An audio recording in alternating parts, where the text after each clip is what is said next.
Hey folks, this is Abel James, and thanks so much for joining us on the Fat Burning Man Show, where we talk about real food and real results.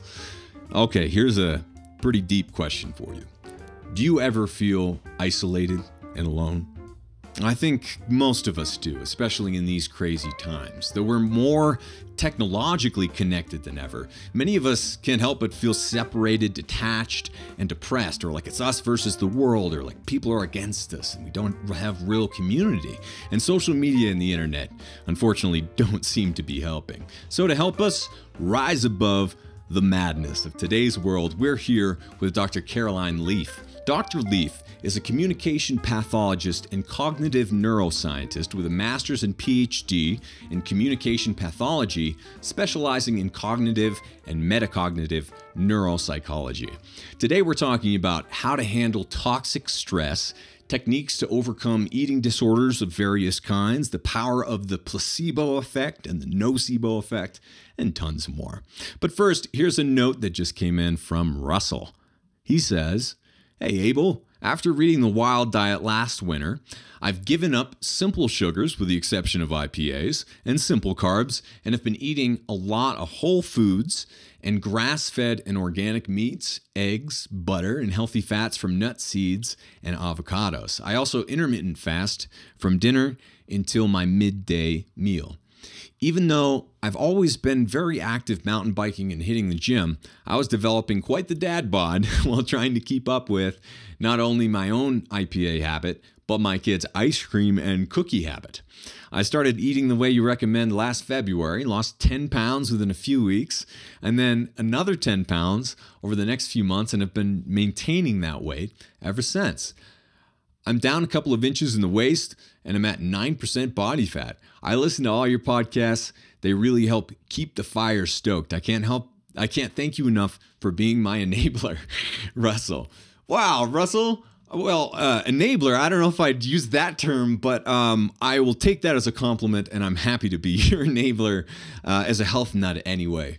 And also, man, 9% body fat. Not too bad. That's probably lower than me right now. That's fantastic. I just, to all of you who have sent in notes and I haven't responded, thank you for every single one of them. They go straight to my heart, whether it's a good one or a bad one. And I just really appreciate hearing from you and you being along with the journey. So don't be shy. Just write me at abel@fatburningman.com. Leave a review wherever you can, and I'll do my best to read it. But the best way to keep in touch is always going to be fatburningman.com and abeljames.com. So anyway, I really appreciate hearing from you. And a great way to keep in touch, especially in these crazy times, is to sign up for my free newsletter over at fatburningman.com. You'll just throw in your best email address and you'll get free goodies. You won't get spam. You can unsubscribe at any time. But who knows what we might be sending you next. There are a lot of things that only go to our newsletter that you wouldn't hear about otherwise. So make sure you go to fatburningman.com and sign up for that. All right. Now, you may have also heard that in the past year and a half or so, I've been secretly recording over 400 360-degree virtual reality music videos and virtual adventure tours. We even created a new company, Wild Superfoods, to help support all this content that we're creating. So we've been sharing a lot of educational nature hikes that you can watch and explore in 360 degrees, whether you're on your phone, on your tablet, your computer, or those wacky VR goggles. And already I've posted over 10 various locations with hours and hours of virtual reality content. Also on some of the VR platforms if you're into that geeky nonsense like me. But you'll be able to see Dinosaur National Monument, the real life Oregon Trail, the Grand Tetons, Yellowstone, America's Stonehenge, some volcanoes that we hike into, and much, much more. Now, in the videos, you might see, for example, a Yellowstone park ranger herding bison with his pickup truck, boiling mud pots, shooting a bunch of steaming mud at you in VR, and erupting geysers. You'll even see an elk mama nibbling on a geothermal hot spring. Pretty cool stuff. So if you want to check that out, just go to abeljames.com. And remember, it's ABEL, James.com.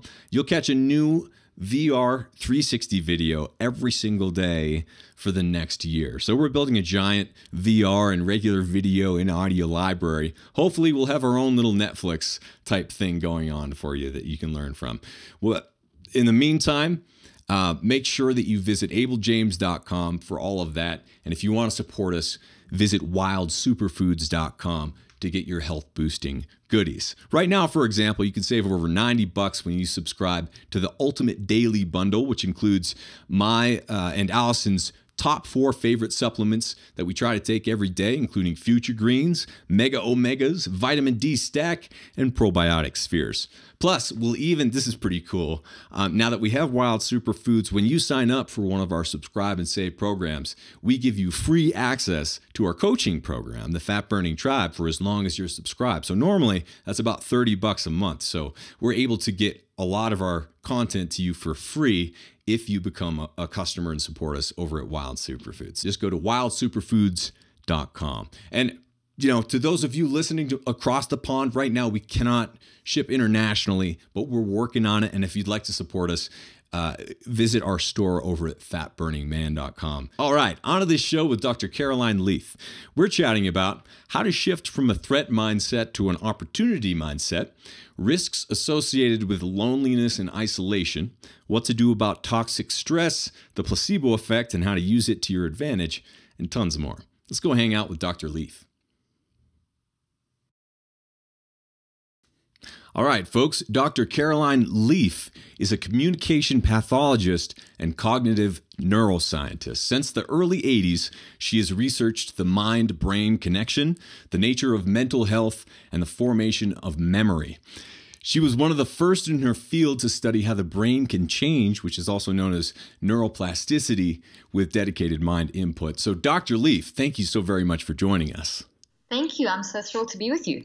So for the geeks like me and the other listeners here who are geeks themselves, neuroplasticity is a very exciting thing. So why don't we start right there?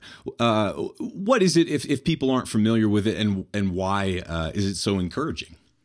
Well, it's really encouraging, Abel, because it shows us that the brain can change. And back in the 80s, when I was doing my initial research, we were actually trained that your brain couldn't change, that once your brain's fixed, that's it, you've got to just deal with it.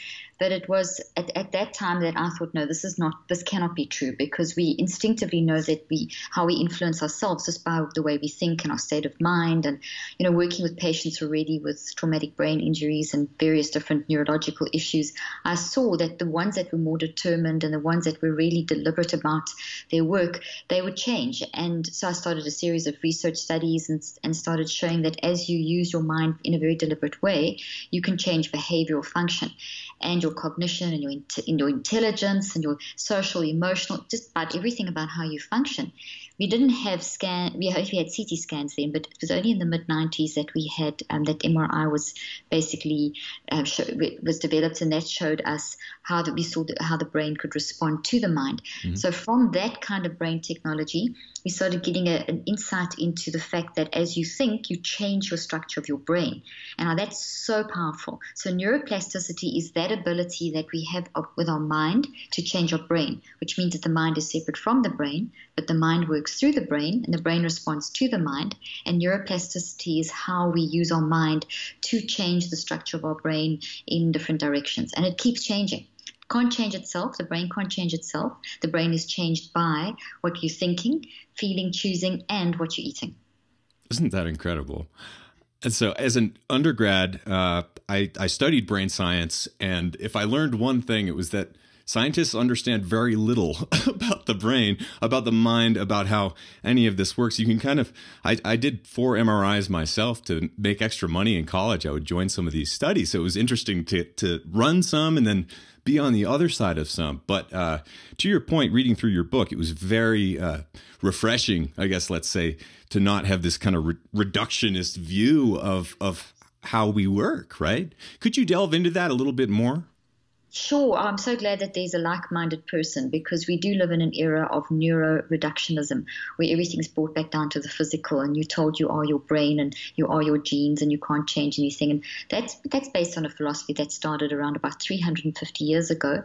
And with basically Newton's laws and the scientific method was born and classical physics was born. And just in simple language, it's a focus on the physical. So if you can't see, touch, feel, hear, it doesn't count. And that brought in an era of a lot of advances in science, but also a bit of backward. We went backward in terms of human development. And we see that peaking at 50 years ago, and then now in our current environment, we see the results of that quite dramatically in terms of how we view ourselves as humans, because it's taken reductionism and neurocentrism, or too much focus on the brain and ignoring the mind. The dominant part of us has taken away that kind of like our power and our responsibility for who we are. So everything's now a disease. If you're sad, it's a disease. If you are raped and you feel sad, it's a disease. If you obese because you've actually been eating junk food for 20 years, you now have a disease. So everything's brought down to what we call a biomedical approach, where the mind has been corralled by the medical profession, and they're not trained in mind, they're trained in body. So the biomedical model is perfect for the physical. It's great for medicine, but those rules don't apply to mind. And so we see that playing out in the current environment. And so what I work on is helping. I'm a mind specialist. I've spent the 30 years studying the mind-brain connection. And when you say people don't really understand the brain and the mind, you're totally correct. There's so few people that really understand the mind, because the mind is approached from this brain point of view, where your mind is seen as the firing of the neurons, and they generate energy, and if they fire hard or fast enough, they generate a bit of mind as kind of a mistake, and then free will is an illusion, and you have broken brains. So that kind of dominant philosophy has come through, and it's really peaked now. And I'm sure you're aware of the stats, and I mentioned them in my book, but between 2014 and 2015, the federal data was released, and it's been confirmed that people are now, the trend of people living longer has been reversed. And then look collectively at the obesity epidemic, and look collectively at how people are using psychotropic medications for mind issues. All that sort of combined way of mismanagement of mind with this very reductionistic approach has resulted in people dying much younger than what they should from preventable lifestyle diseases. And I know you approach it from the food side and I approach it from the mind side, but you can't do mind without food, and you can't do food without mind, because they're integral to each other. So that's kind of a summary of Exactly. Well, just all the conditions that you mentioned, eventually you come back to the mind anyway, unless you're literally born, without a limb or something like that. Most of these issues, especially that we're facing today, in the developed world, whatever that means, are these problems that could be eventually solved, or at least prevented, with mental intervention, with nothing that even involves the 3D physical world. Exactly, you're totally right. Because if you think of it, you use your mind all the time, whether you like it or not, you're always thinking. So when you think 24/7. So at night time, you're sorting out your thinking. You have this like housekeeping process going on. But during the day, you're actually thinking to build thoughts. So everything, like now you're thinking, when you eat, you're thinking, when you walk, you're thinking. You never stop thinking. And when you think, you always feel. And when you feel, you always choose. And I always explain that to people. Those three things go together. You think, you feel, you choose. And that's like a triad. It's always together. And as you think, feel, and choose, that's your mind in action. And you're doing that all day long, from the time you wake up till and when you're asleep, and to those 24/7. And this thinking, feeling, and choosing is changing the structure of your brain. So this thinking, feeling, and choosing builds thoughts, and those thoughts precede your words and your actions. So when you choose to grab that fast food instead of thinking about taking the time to have a healthy meal that's sustainable and so on, that it's all coming from what have you done with your mind. And Abel, I'm sure you know about this, being in the world of eating and so on, that 90% up to 90% of eating is controlled by your mind. So your digestive system your mind drives your digestive system. So people can be eating a really healthy farm to table meal, but they're jealous, toxic, worked up, rushed, whatever. That influences how the pancreas, for example, secrete neuropeptides to be able to get the food to be absorbed into the body, for example. Right. People don't realize that. So the nutrition you would gain from that really healthy food most of it's being eliminated just by your mindset. So the mindset behind the meal is a massive component. Yeah, and the mind's effect over hunger is such an interesting one to me as well. It's like, if you ask most people if they're hungry or not, they could eat. Yeah, sure, they could eat almost any time. But if they're about to walk up on stage all of a sudden, this is a different scenario. Just act this out in your mind, and you're about to speak for 100 people. You don't know what you're going to say, and you're about to walk up on stage. All of that kind of goes, I'm not hungry anymore. You know what I mean? Like or exercise can do that. Any sort of state change can help you realize the difference between this kind of craving that doesn't even really come from you, or just comes from habits, compared to something that you really want to do and enact in your life. So how can you, like you mentioned, 90% of this eating kind of happens, and a lot of it is automatic, right? People don't even realize how many of these behaviors are just done without any conscious intervention or even intention, right? People are just kind of slogging along trying to keep up, instead of saying, this is what I want to do with my life, or even this is what I want to eat for dinner tonight. Exactly. Well, part of the work that that's really good way that you've explained it. A large portion of the research that I've done over the last 30 years, and that I'm actually doing clinical trials on. We're doing a whole series of clinical trials this year on helping people deal with anxiety and depression. Oh, wow. Stuff without drugs. Going through helping people to realize it's your mind. If you your mind and in community and all that kind of thing, healthy food and so on. But basically, the talking relating to your non-conscious concept, I want to just pick up on that there. One of the things I developed and researched was a theory on how the non-conscious and the conscious mind work. And very often we think that we're doing things automatically, which we are. Why are we doing them automatically? And if we look at the actual research, we see that we're 90 to 99% non-physical. So that is our mind. Our mind, our thinking, feeling, choosing, mind in action. That's the biggest part of us. And as you think, feel, and choose, you build these thoughts. And as you think more and more about those thoughts, they become automated or habits. And that takes around about 63 days, not 21 like everyone thinks. 63? So what happens is, wow. Yeah, 63 days to form a habit. So here's a typical scenario of how people fall into bad habits with eating. Is like you driving to work, and as you drive to work, you follow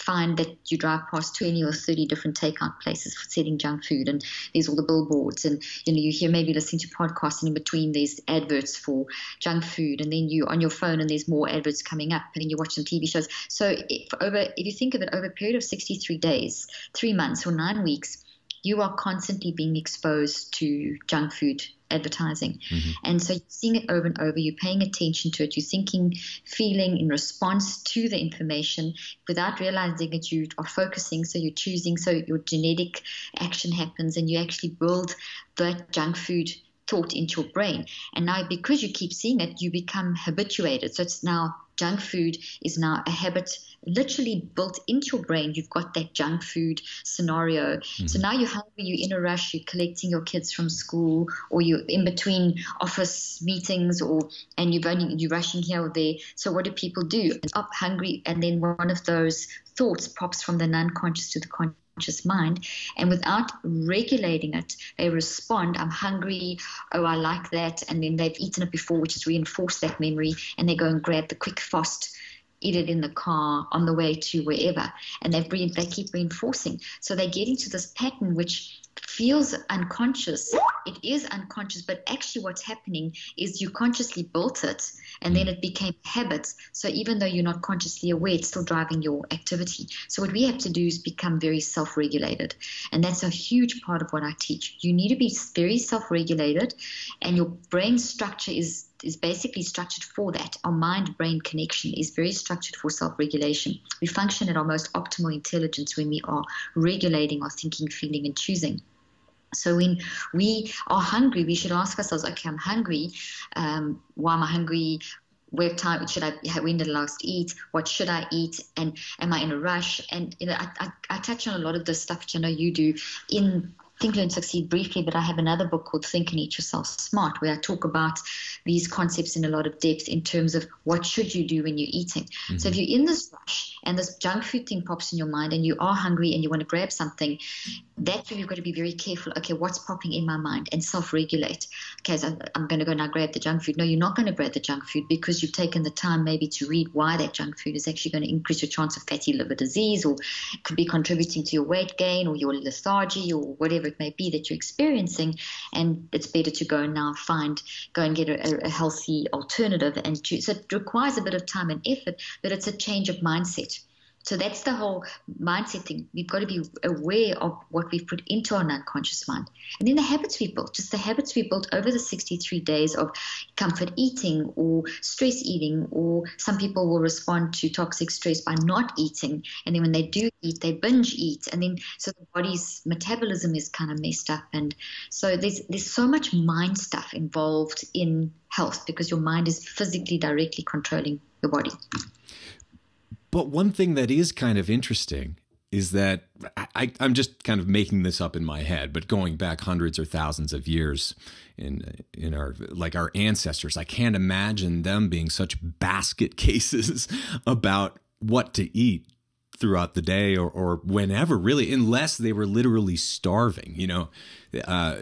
Almost all of these problems that we're experiencing seem brought on by the time or the culture or what are we fighting against, or what's happening to us? Why is this happening now? Yeah, you're so right. The way we've changed the whole eating thing. First of all, we've made it's not a community thing sufficiently enough. So eating is such a interactive community event, and we are social animals. We're social creatures. We are designed for that connection. So eating. It was such a big effort to get food with our ancestors that they got it collectively, they prepared it collectively, and they enjoyed it collectively. And it was really like such an honoring thing to be able to have nutrition. With the advent of fast food and the hurry sickness syndrome and rush, and I'm too busy to cook a meal mentality that's been unconsciously, it's basically propaganda. It's basically advertising propaganda. You're too busy to cook. Don't worry, we'll give you the instant food, which began in the 50s and it has accelerated in this culture to this day where it's just we think it's the norm. Yeah. Kids think that fast food grows on trees. I mean, that's an exaggeration, but some kids, they don't even know where bread comes from and, that kind of stuff, what an ancient grain is and what a root vegetable is, because it's become such a fast. So it's definitely a sign of our times, of this quick fix mentality, the technological age, everything's quick. And there's nothing wrong with technology. There's nothing wrong with getting things done and doing busy well. And I'm an advocate for that. But there are certain things that you just can't do in a quick fix. And that's anything to do with mind and body. The mind and the body, there are no quick fixes. There's no quick pill to make you thin, and there's no quick fix this. I mean, you know yourself from your own story, it takes time to change your mind, to change your eating habits, to change the impact that it's going to have on your body. It's the same with anything. If you're depressed, that's not an illness. That is a symptom that your body's out of equilibrium and that there's something going on. There's a root cause. And if you ask yourself enough why questions, you're going to get to the point where you're going to find the root of that, which may be a trauma, and it may be that you are comfort eating for the trauma. And so you've got this combination of, you've got the trauma, it's undealt with, but you're also eating junk food, which is messing up your hormones and messing up how your brain functions and causing atrophy of neurons in your brain, which causes foggy thinking. And, so you get this very negative feedback. And until we then going to get a pill for that, the quick fix mentality of this current culture isn't going to solve that. Being told you have a disease it gives you kind of an excuse. Oh, well, I have a disease of obesity. I have a disease of depression. It gives you an excuse not to dig deeper. And for a time, it's like almost okay. You kind of feel relieved. Wow, that's why I have an answer. But at the end of the day, it's hard work being alive. It's hard work dealing with the vagaries of life. It's hard work. But we're designed to do it in community. So that comes back to the community aspect. Our culture has moved away from community. Our culture has moved into quick fix. So when you have an isolated, quick fix, reductionistic environment where everything's about the physical, you lose that huge part of humanity. We've almost forgotten how to be human again. And I think that's a huge part of why we see so many problems today. Yeah. And I'm just going to share a quote from your book because I think it goes right to that point, and it just struck me when I read it. We now we now have the world at our fingertips, yet paradoxically, more and more of us live solitary, futile lives. Solitary, futile lives. That sounds like such a bummer, but it hits it. That's what people are struggling with right now. Is what it feels like. Exactly, and you're quite right. America is one of the most individualistic societies. I don't know if you're aware of that. The teenagers in the United States are one of the loneliest groups of teenagers in the world. Mm-hmm. And so you think of this very advanced country with all of its technology and being a leader and all that kind of stuff, and yet we are one of the unhappiest nations, on highest in taking medications and lonely, and isolation is such a major issue. There's so much research pouring out almost daily showing how isolation can literally cause your body to shut down. It causes feelings of depression and anxiety. We survive on connection with each other. And people, it's actually killing people. Your mortality rates increase by 50% when you are isolated. They did a study, there was a study done at Berkeley not that long ago where they asked the question that if we were consciously and deliberately trying to improve our happiness on a daily basis, what would we do? And they asked that question, this is just the summarized version of the study, and they asked that question to a group of Americans and then to people in Russia, Japan, and Taiwan. And the ones in the United States, their answer was, okay, well, I'm going to take some time for myself. I'm going to have a massage. I'm going to do – so it was me focused. And the ones in Japan, Thailand, and Russia, they immediately said, okay, well, if I'm going to take time every day to get happier, I'm going to spend more time with people. I'm going to get out there in the community mindset, support mindset. I'm going to other people, and there was a dramatic difference in happiness levels and reduction of depression and all kinds of stuff in the community mindset.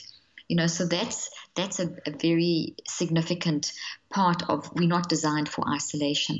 Isolation just distorts our perception, and there's a lot of evidence of people in isolation will either become overweight or they starve because they don't eat. So people react in two ways to that kind of toxic stress. Mm-hmm. But your brain breaks down, your body literally breaks down, your genome literally starts collapsing without the stimulation of deep, meaningful connections.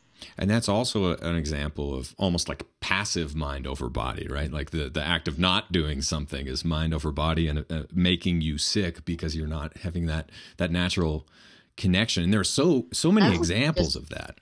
Yeah, I love what you just said. I'm sorry, I didn't mean to interrupt you. I love that you said that it's almost passive. So people often think, well, if I don't do anything, I'm not doing anything, but that's a choice. You choose not to do anything.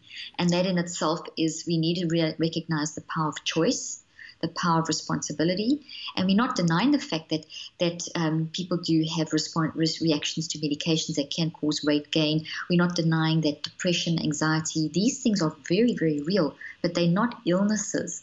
They are responses. They are lifestyle issues that are preventable. And we need to, as a community, jump in and have compassion and listen and help each other. And, there's been studies showing that people have dealt with the eating disorders purely, very successfully, purely just through the love and support of community. So isolation just doesn't cut it at all. Right. But with all of this mind kind of working against us sometimes, Western medicine is quick to throw away the placebo effect, but because they don't understand it or don't want to. But could you maybe delve into the power of harnessing whatever the placebo effect may be?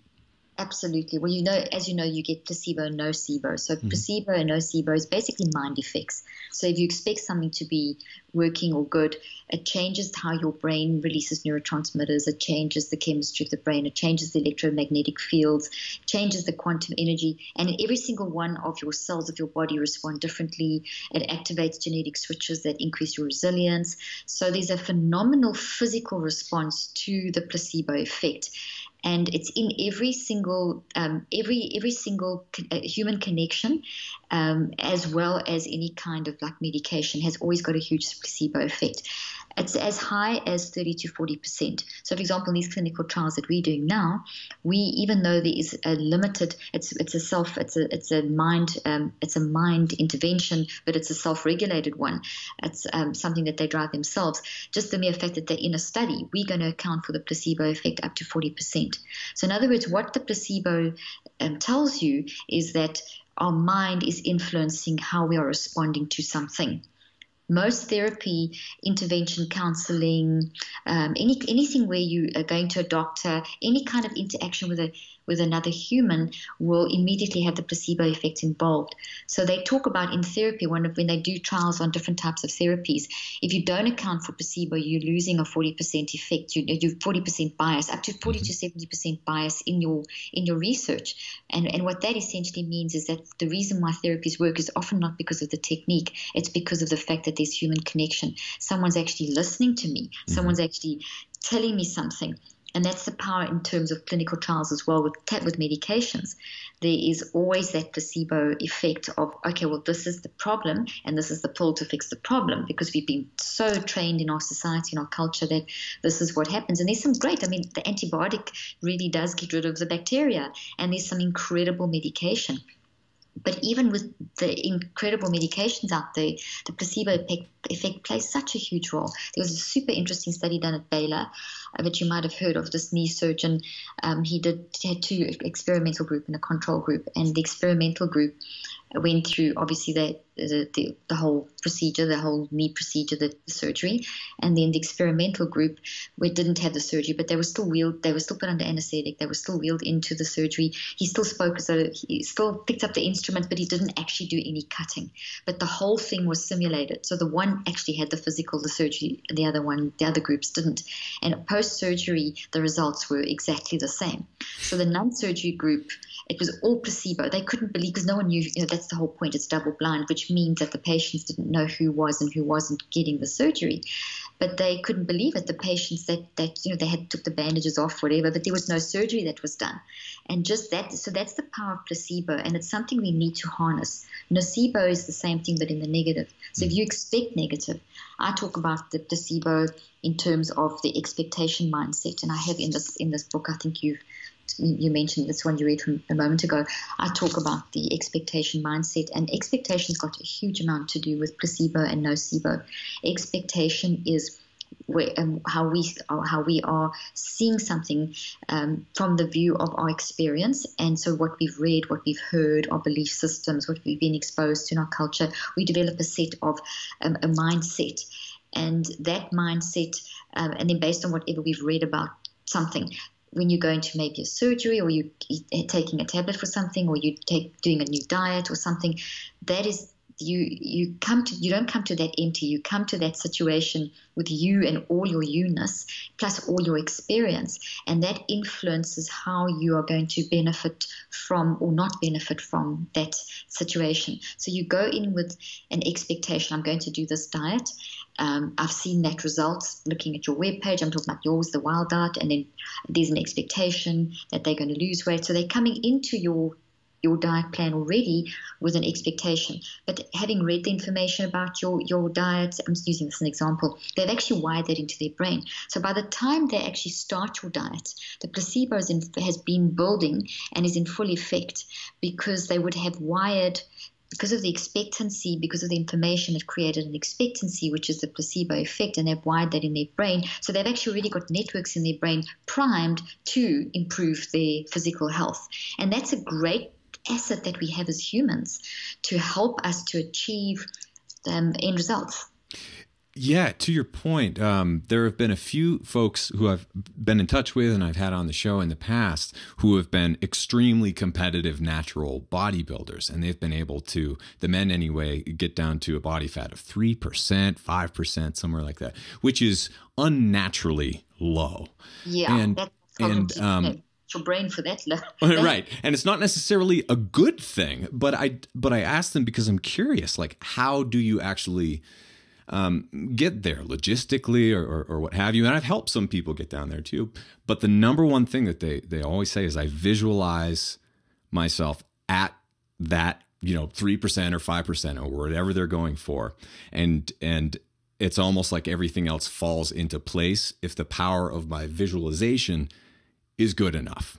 And that's like the first time I heard that, I'm like, what are you talking about? Like, how could that possibly work? But they said, you know, that basically maintaining that image every day in their mind and working towards it allows your body to somehow fill in the gaps and get there. Absolutely. Well, you've spoken about these two concepts. You've spoken about the visualization. The concept of visualization is not just it's not just goal focused. It's process focused, because they said they're getting there. And as soon as when people talk about goals, I always say forget the goals. Get the vision rather, but focus on the process and be able to adapt, because you're going to have to adapt, because you have a certain vision you're going for, but you're going to have to be able to adapt. So the process is so important in the vision, and these guys are doing that definitely. The other thing is that they are self-regulating, and they are using their mind to self-regulate how they are actually processing, going through that process. And I actually have done in one of the main things that I teach people in terms of, people say, how do you control your mind? How do you control your mind to lose the weight, to get that depression under control, to deal with that toxic trauma, to deal with the stresses of life, the busyness of work, balancing all the things that we have to do, living in this crazy culture, whatever. Well, to get our mind under control, I worked with patients for years as well in extreme situations, like really the worst of the worst of the worst. I'd go into the township areas in South Africa and work with people that had been raped and abused, and AIDS victims, and victims of our then terrible apartheid system, and the results of racism, and really extreme circumstances. And I say this to say the following, that I have really worked with for 30 years with very challenging parts of humanity, not people who've got little problems, but people who are dealing with a multiplicity of big issues. So I had to and different levels of education. So I had to find a way of understanding how you could use your mind to create this neuroplasticity in the brain, to get your mind and brain, your body, and your brain to align with your mind, and to get some kind of good correlation occurring between the two. Because you can have a really good mindset and a really good desire and goal and vision, but how do you get to that? We don't want that 3% body fat, definitely, but how did they get to that? How do you, not everyone can get to those, achieve what they want to, but be designed to do that. So I developed a 5-step process, and I actually talk about that in Think, Learn, Succeed as well. And I use that 5-step process in terms of building the brain and in terms of detoxing the brain. But it's essentially 5 steps that help you understand how to regulate yourself, because we as humans are able to stand back and observe our own thinking, feeling, and choosing. And as we observe our own thinking, feeling, and choosing, we then control our reactions. So we're not just being reactive in a chaotic way. We're being very deliberate and intentional about our reactions. And as we do that, we then control the process of moving towards managing things. When we control our mind correctly, we're also more flexible, because people can have a goal, not get it, and then fall apart because they don't get that goal. Part of managing your mind is building in tremendous amount of possibilities, and that I talk about that being a possibility mindset. So I blend in that Think, Learn, Succeed book, I blend in my 5-step process to help people to understand how to control the mind, how to build memory, as well as the sort of how to blend that in with the different mindsets. So they kind of all go together. And I also show how this takes time. Like I mentioned earlier on, those guys aren't going to get to that point in 5 minutes. No athlete does. No mind, no even success within dealing with anything. We know it takes time. We know that, but when we're doing it, we expect it to happen fast. So we've got a conflict in our expectations. We are trained to think in a quick fix mentality, but our instincts tell us it takes time. And I find that conflict is causing people to become like almost immobilized in being able to move forward and getting totally frustrated in their goals. So I try and help people to understand that things take time and there is no quick fix, and you have to have this expectation.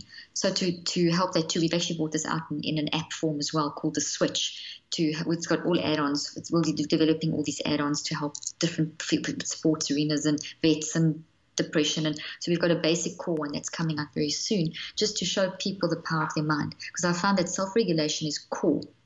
Those guys, to come back to a 3% body fat guys, they are self-regulating exactly what they are doing on a moment-by-moment basis. They're thinking, they're drawing on the placebo, they're drawing on all of those things, but it's the mind control. You cannot do that without mind control. I'm sure you're aware, Abel, of how 9 out of 10 people will put the weight back on, in the research shows, because they'll do the exercise, they'll do the great diet, they'll get into great routines, but they put the weight back on. And I think you address this a bit in your work, because they haven't got the mind right. If you don't address why you had the weight issue in the first place, or why you're comfort eating, or why you're grabbing the high fatty, the wrong fat, good fat, I know we're into the good fat, but the processed, heated fats and so on like that. Why? If you don't address that, you may lose the weight, but you're going to not have sustainable weight change. So there's a huge amount of mind stuff behind it. Well, everything's driven by mind. Yeah, well, and now, though, in these current times, it seems that technology has almost been weaponized, and this whole economy is about stealing our attention. And so very few people have the space, I guess, in their lives. I don't want to say the time, but like they haven't made the space to take that step back and then get a control of it again. So what do we do? Because we all do live in the real world, and we all get notifications and text messages and Apple updates on every single machine that you can't turn off and all this other stuff. So like, how do you manage your mind when we're living in the real world? Exactly. Well, I love that question, and I think just sitting where I am now, there's like 3 computers in front of me, and there's 2 phones, and there's an iPad, and that's just in one of our rooms, one of the offices. So and I love that technology. We all do, and it's definitely it's met a need, and it's me in the information age. What we have to understand is that we're so connected that we're disconnected, number one. We've got to discuss this isolation thing. And the other thing is we need to recognize that technology, when it's misused, changes the way that we think. And if we change the way that we think, we mismanage our mind.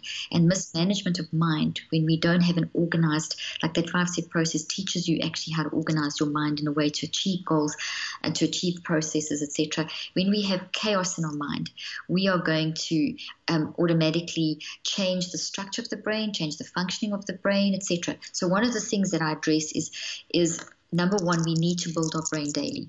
If we're going to have mental health, a healthy body weight, etc., we have to build our brain. Our brains are structured to be built with to have knowledge added. So in our technological age, we have the advantage of having access to knowledge, but what we're not doing is thinking about that knowledge. So we gather the knowledge and we build, like when you build a puzzle, you kind of sort the pieces and then you build the puzzle, and it's a process. It takes time. What we're doing is we're becoming excellent at just gathering the puzzle pieces, but we're not taking the time to build the puzzle. Yeah. And that is not thinking things through. We're designed to think, to understand. In fact, today I just released a podcast on this exact thing, on the importance of taking the time to think, to understand. Your brain your brain cannot handle a constant bombardment. It merges with the environments because of neuroplasticity. And we have the simplest way to understand this is we have internal networks in our brain. And those internal networks, almost like cogs of a wheel. And even though our brain is very complex, the power of energy of thinking, feeling, and choosing is almost too much for the physical brain. So our physical brain needs time to rest. You need to switch off to the external and switch on to the internal. And there are 3 major ways that you do that, or 2 major ways. And then you need to take time to build your brain, which is don't just scan the headlines, don't just scan the articles, don't just sort of select 2 articles. Don't try and read 50 blog posts or listen to 20 podcasts. Choose your favorite podcast of the day.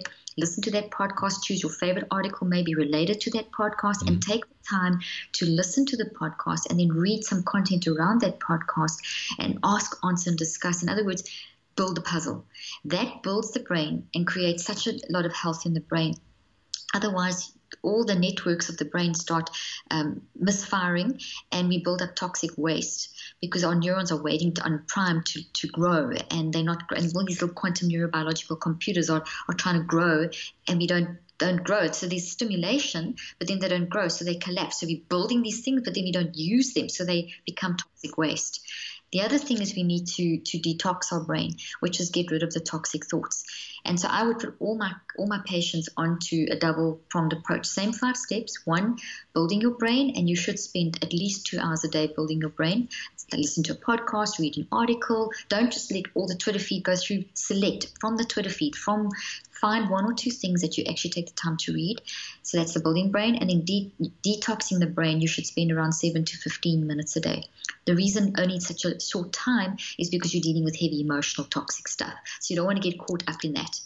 And that's what I've designed in that Switch app, and I put that in the book as well. And all my materials cover how to build the brain and detox the brain to keep the mind clean so that your brain doesn't collapse.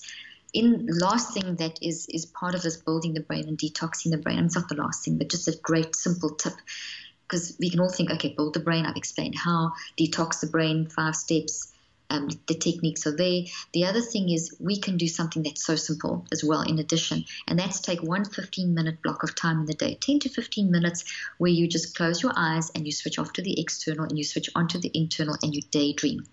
Imagine. The power of imagination allows the brain to rest, allows the brain to detox, and increases your creative imaginative power, releases all kinds of great neurochemicals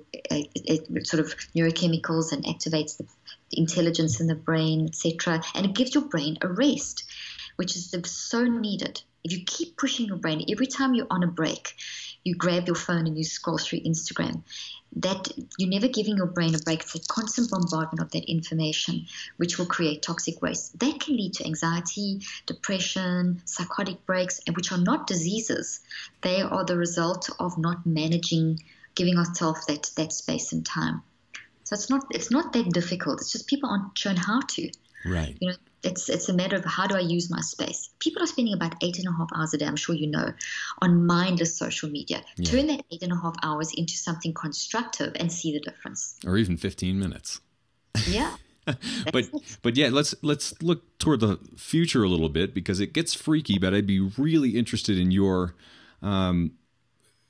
thinking around brain-computer interfaces and all the companies that are racing towards that as if it's the next holy grail. What's your take on putting computers in our brains? It's so typical.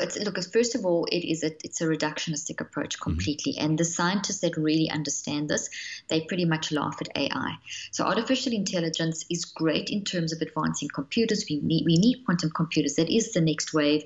Having more robotically controlled things, that's okay. I mean, that's just technology advancing, and it's going to happen, and that's a good thing. But what the objective of artificial intelligence is to try to get a computer to do what the human brain can do. And some of the greatest leaders in the field who initially started out in that field, one of them runs a Blue Brain project, which is one of the biggest brain research projects in the world. It's actually a contemporary of mine. And he basically, Henry Markram, he 30 years ago said that within 12 years he'd have AI built. After 30 years, he said that was the biggest mistake he'd made. I'm just summarizing. He basically said in 1,000 times, 1,000 years, we wouldn't even still be able to simulate even a thought in the human brain. Wow. Because one thought in a rat brain is an infinite universe. What are the multiplicity of thoughts in a human brain? And then that's just one brain. What about the uniqueness of man? That's on the more spiritual, philosophical side. Sure. It's an impossible task in terms of simulating. The other side is that the calculations they've done are completely wrong. They are basing AI on a speed that is only the speed of one neuron firing. They're not looking at the quantum nature of the brain, which is 10 to the 27, which is an infinite number.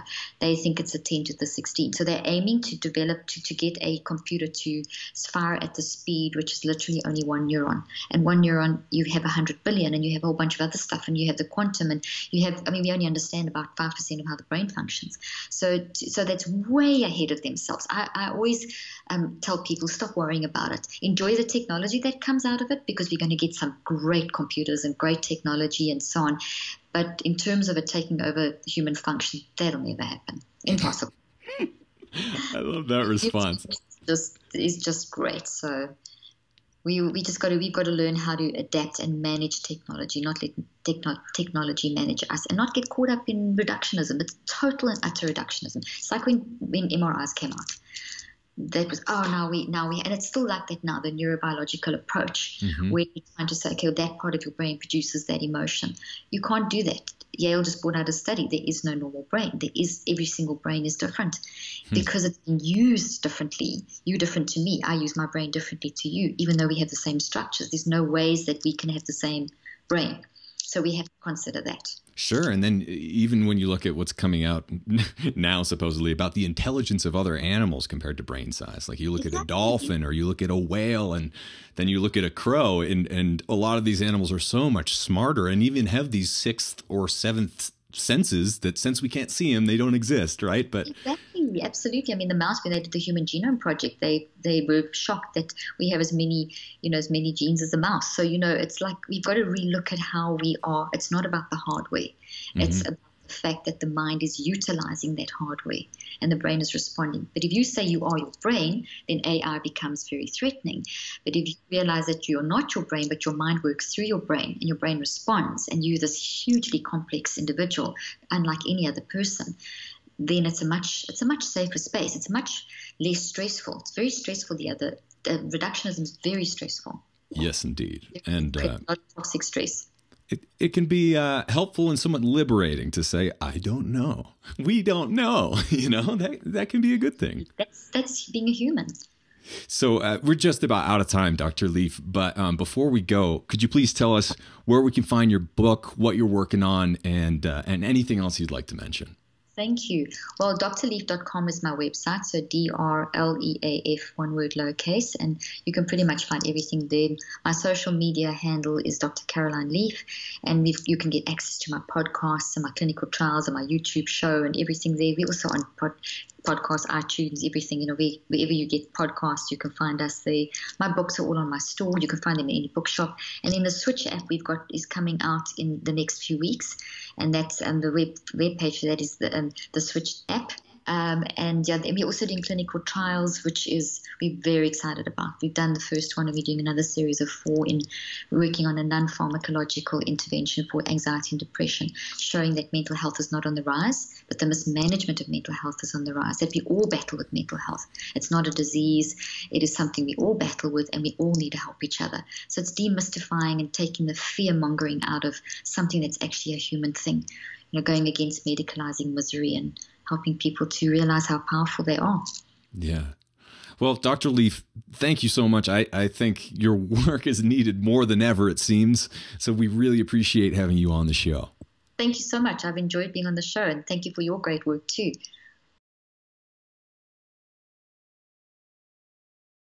This episode is brought to you by Wild Superfoods and listeners like you. Whether you're looking to drop a few pounds, maximize performance for your next competition, or simply stay young and energetic, you need a name you can trust. That's why my wife Allison and I created Wild Superfoods.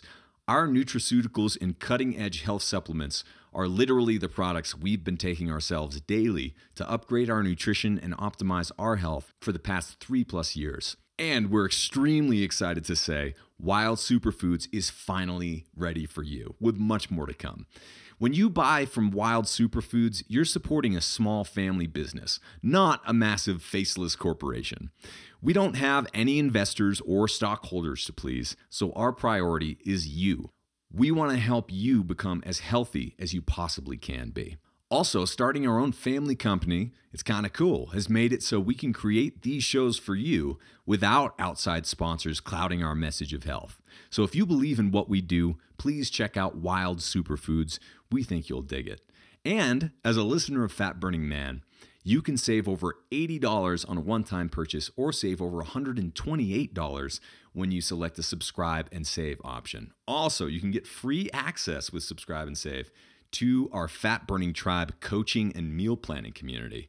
That place is awesome. I'll see you in there. It's usually at least $27 a month. So check out Subscribe and Save from Wild Superfoods if you want to get the tribe for free. We think you'll like it. So all you have to do is head on over to wildsuperfoods.com to order your very own health boosting goodies for a big time discount.